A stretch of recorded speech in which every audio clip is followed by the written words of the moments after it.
Բագրատ Սերբազյանի կեցավայրում Փաշինյանի վախը ամբողջ երկրով մեկ սրբազան պայքարի ակտիվիստների, աջակիցների, ընդդիմադիրների տներում հիմա փնտրում են Փաշինյանի վախերը։ Ուրեմն շատ են, որ բոլոր տեղերում գտնվում են դրանք։ Պարոն Մամիկյանյան, երեք իշխանությունները ինչ էին հրապարակվել իշխանական ԶԼՄ-ում ձեր տեսակետը։ Ես զարմանում եմ, ինչ եք այդպես հեգնանքով վերաբերվում Վահագն Ալեքսանյանի մի ողջ գիշերվա աշխատանք։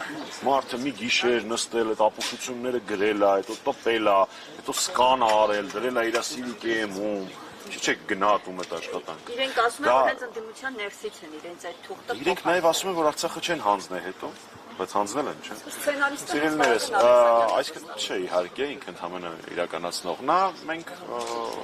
տեսնում ենք այնինչ բնորոշ է բոլոր ավտորիտար երկրներին, ես ներողություն եմ խնդրում, բայց Գալստյան Դավիթը նույնպես հաց է կանչվել։ Այո, Արցախի։ Գալստյան Դավիթը Արցախի պատգամավոր։ Այս պայդրությամբ հայտնի է հետևյալը, որ այստեղ իրականացվում է քննչական գործողություն, ներգրավված է նաև ԱԱՑ-ն, իմ ունեցած տեղեկություններով ամենայն հավանականությամբ չեմ ուզում վատ նորություն առաջինը հայտնողը լինեմ, բայց ամեն ինչ տանում է նրան, որ Բագրատ Սրբազյանի նկատմամբ կալանք կիրառվի եւ կարծում եմ մնացած մեր պայքարի ընկերների նկատմամբ նույնպես եւ տոտալ Արտուր Սարգսյանի, Իգոր Սարգսյանի,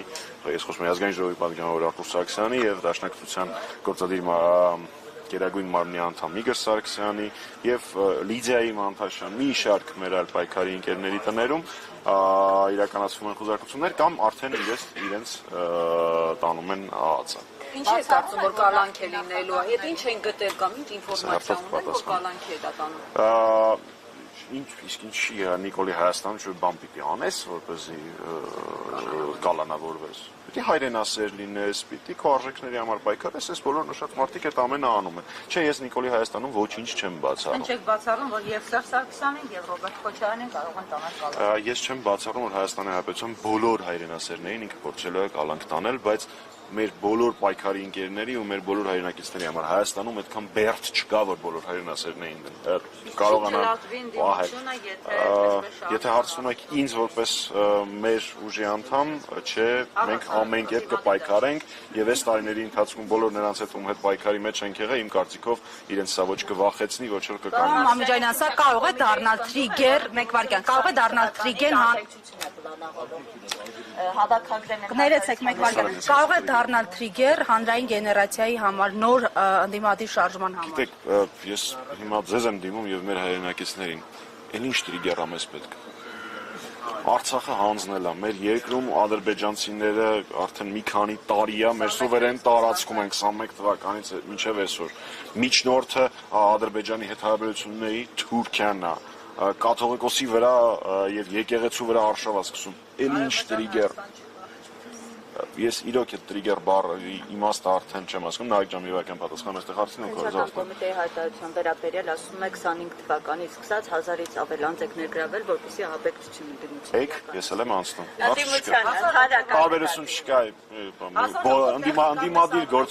Ընդդիմադիր գործունեություն ծավալող յուրաքանչյուր քաղաքացի պոտենցիալ քաղաքաբանտարկյալ է, այնպես որ ես չեմ զարմանում ձեր ձևակերպումից։ Երբևէ 7 տարիների ընթացքում որևէ հակաօրինական կամ հակասահմանադրական գործողության մասին որևէ քննարկում չեմ լսել, սրբազան պայքարը ներառյալ։ Լսում եմ Նարեկ ջան, եթե հարցում եք։ Պարոն Մամիկյանյան, այդ հաղորդագրությունը քննչական կոմիտեի, որ առավոտյան տարածվել է, ծանոթ եք։ Դուք բացառում եք, որ այդպիսի մի սցենար կփորձեր որևէ շրջանակ կյանքի կոչել ընդհանրապես Հայաստանում, թե ոչ, օրինակ հաշվի առնելով, որ մենք ժամանակին ունեցել ենք, հա, նման դեպքեր, երբ որ օրինակ պետական կառույցներ են գրավել։ Ունեցել ենք, այո, այդպիսի դեպքեր, ու այն մարդը, որ այս պահին գրավում է վարչապետի պաշտոնը, առաջինն էր, որ մտել էր այդ գրավված պետական օբյեկտը։ Նորից եմ ասում, որ ես այս 7 տարիների ընթացքում երբևէ որևէ հակասահմանադրական գործունեության կամ պլանների մասին չեմ լսել, ներառյալ սրբազան պայքարի շրջանակներում։ Ուստի խոսել դրա մասին, ես ձեզ չեմ թիրախավորում, ուղղակի նախադասությունն եմ ասում, Բագրատ Սրբազանը հայ առաքելական եկեղեցու արքեպիսկոպոս նման բան ահաբեկչություններ ծրագրել, ասենք ինչ-որ սահման պիտի լինի, էլի, աբսուրդի, մարազմի սահման պիտի Պարզապես լինի։ մենք հիշում ենք, որ ընդդիմությունից Վազգեն ոնց էր ազգան վարչապետի տեխնացու էր, ներողություն Վազգեն Մանուկյանը ասում էր, որ եթե պետք լինի, նաև կառավարական շենքեր գրավելով կհասնենք իշխանության։ Նարեկ ջան, ես խնդրում եմ ամեն դեպքում Հայաստանի պաշտոնաթող վարչապետի եւ Հայաստանի կայացման գործում կարևորագույն ազդեցություն ունեցող Վազգեն Մանուկյանի մասին խոսելից, սա ընդամենը մեկ դրվագ ա եղել իր քաղաքական ելույթից, դրանով առկա է դատական գործ, որը եթե չեմ սխալվում, արդեն ավարտին է մոտենում, այնպես որ բացարձակ ելույթի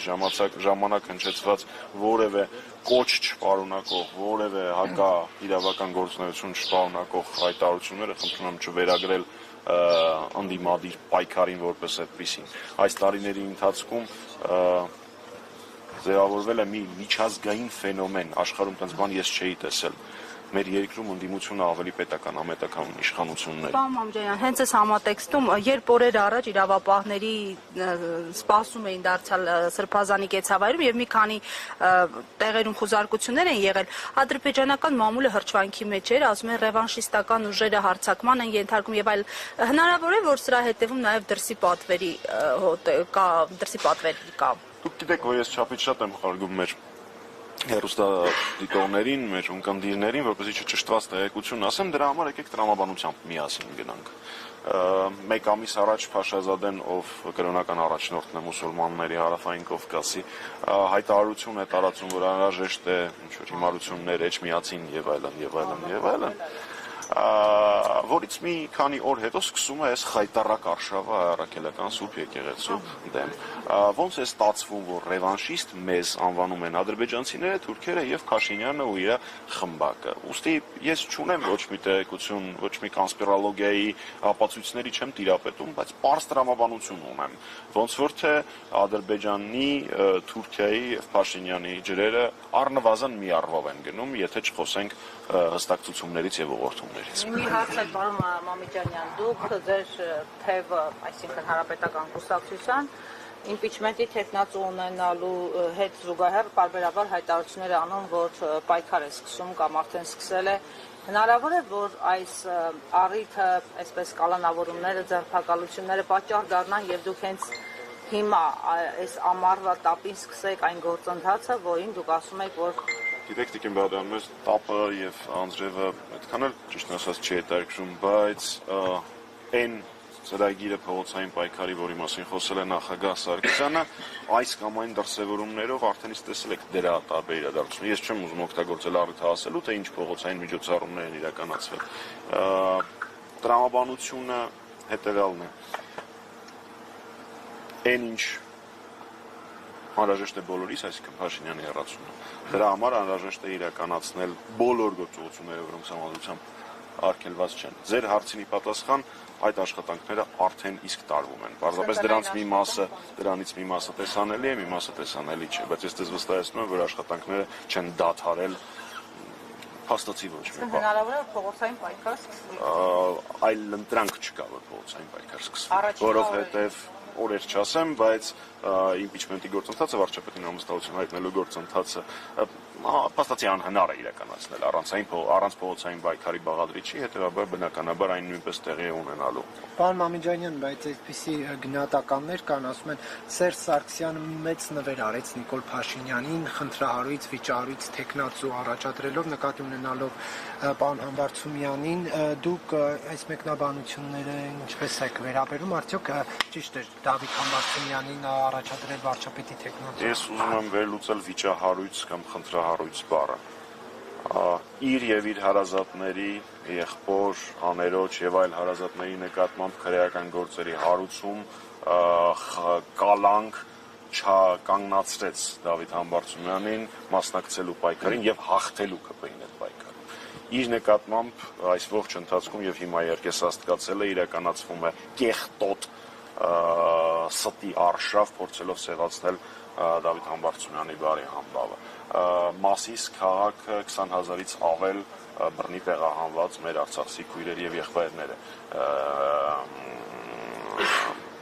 հյուրընկալել եւ ապահովել իրենց կեցությունը։ Ուզում եմ հասկանամ, այս նշածներից խնդրահարույցը կամ վիճահարույցը ո՞րն էր։ 7 տարի առաջ նշում էին, որ Գործը կարճված է, եթե հարցը ասելու եք հանկարծությունների վերաբերյալ, գործը կարճված է։ Մնացած բոլոր գործերը կամ կարճված են, կամ արդարացուցիչ վճիռ արկա է այդ գործերով։ Հիմա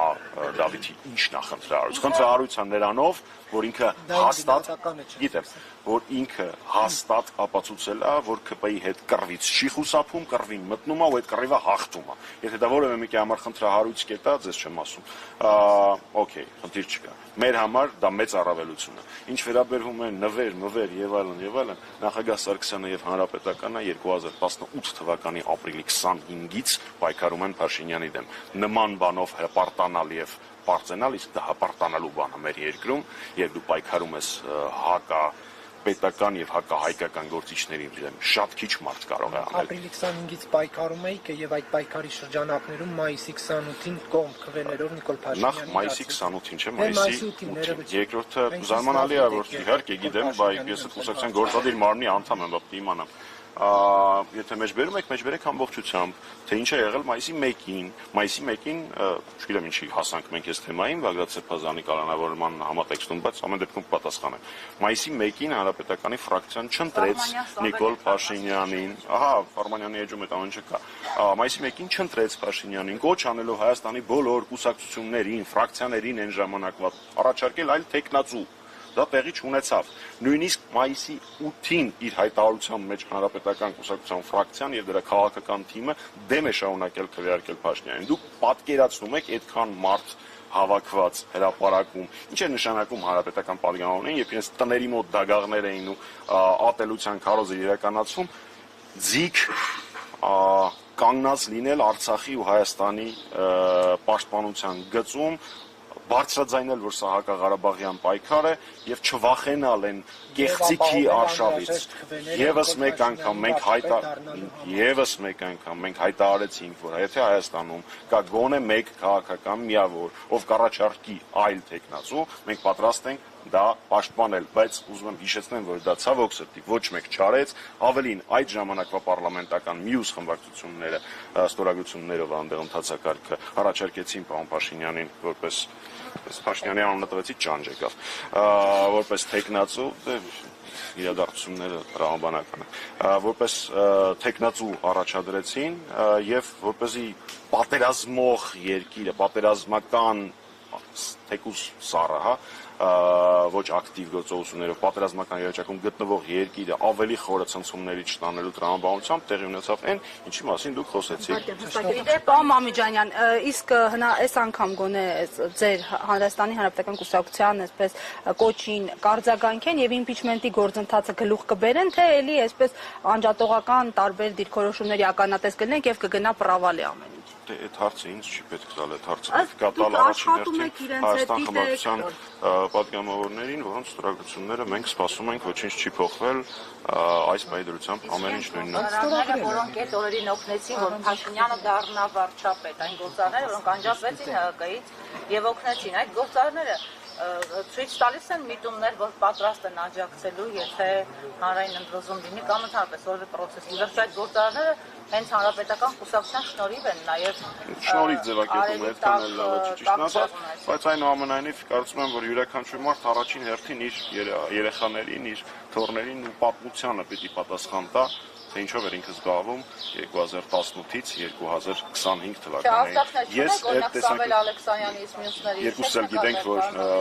նմանօրինակ բաները ես չեմ հանրայնացնում, բայց ես իմ երեխաների, ես իմ ապագա երեխաների, ես պատմության առաջ իմ ու իմ կուսակցության տեսանկյունից արդար եմ, կարող եմ պարզ ճակատով ասել, որ այս տարիների ընթացքում պայքարել եմ, բայց ավելի կարևորը ոչ թե պայքարելու գործընթացը, այլ հաղթանակի հասնելու, որը հույս ունեմ մոտ է, ասեք բան Չէ, բացարձակ, շնորհակալ եմ, որ համբերատար պատասխանում եք հարցերին։ Պարոն Մամիջանյան, բայց հաշվի առնելով հանրապետական կուսակցության իշխանության 10 տարիները, այդ կան էլ ոչ ժողովրդավար գործելավոճը հերու չէ Ես ինչ կռեմ ենք ես սկսելու բանը։ Դուք ես հարցը ավարտեմ, հետո կկրվեք։ Չնայած ես ձեր հետ կրվելու բան չունեմ, պլաներ։ Այդ ոչ ժողովրդավար այդ մոտեցումները տեսել են, կընտրակեղծարարությունը, այսպես բանդաներով ինչ որտեղ հարցեր լուծելը։ Հիմա դրա համար որ հերկվում է այս ամենը, որ ՀՀԿ նման բանում չկա, մարդիկ տեսել են էլի ինչա կատարվում եւ հիմա հարցեր առաջանում, կարող է հիմա անեն նման բան։ Պարոն Կիրակոսյան, անցել է 7 տարի ինչ Փաշինյանը իշխանությանը։ Ուր են այդ բանդաներ,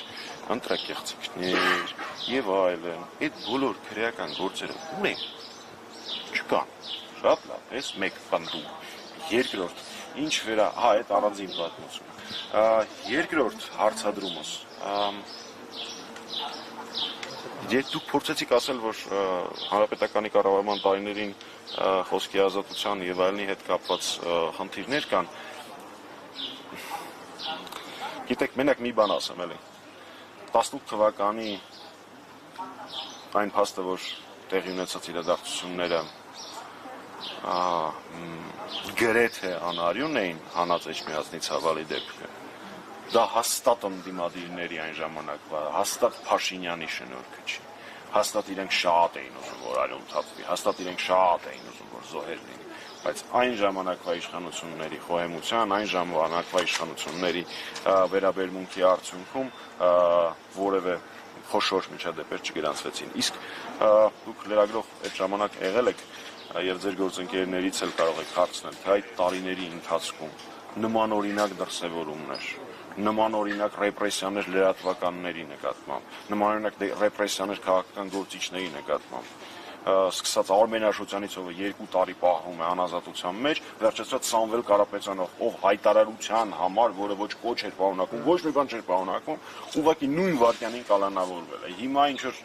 պլան են իրանցով գրել, դրա հիման վրա են փորձում մարդկանց կանոնավորել։ Այնպես որ ցանկացած զուգահեռը մեր կառավարման տարիների եւ Փաշինյանի մեր համար վիրավորական է, պարոն Կիրակոսյան։ Եվ պարոն Մամիկյան, ընկնեք մեկ արդյոք եթե բան անենք, կրկին վերադառնանք անձանց, եւս մեկ անգամ կխնդրեմ ասել, քանի հոգի այս պայն ձեզ հայտնի, որ խուզարկությունը իրականացել։ 20-ից ավել, եթե չեմ սխալվում, անձանց ընդդիմադիրի գործիչների տներում խուզարկություններ են, հստակ անուններով կարող եմ նշել դե Բագրատ Սրբազանը, ազգային ժողովի պատգամավոր Արտուր Սարգսյանը, Դաշնակցության գերագույն մարմնի անդամ Իգոր Սարգսյանը, Լիդիան Մանթաշյան, Սրբազանի աջակիցներից օգնական, գիտեմ նաև որ Դաշնակցության տարածքային գրասենյակների ղեկավարների մոտ են խուզարկություններ եւ շատ նաև Սրբազան պայքարի այս պահի դրությամբ ես տեղեկություններ չունեմ։ Շնորհակալություն։ Շնորհակալություն։ 168-ը հարգելի հետևողներ, շարունակում ենք ուղիղ հեռարձակումը Բագրատ arczepiskopos Գալստանյանի կեցավայրի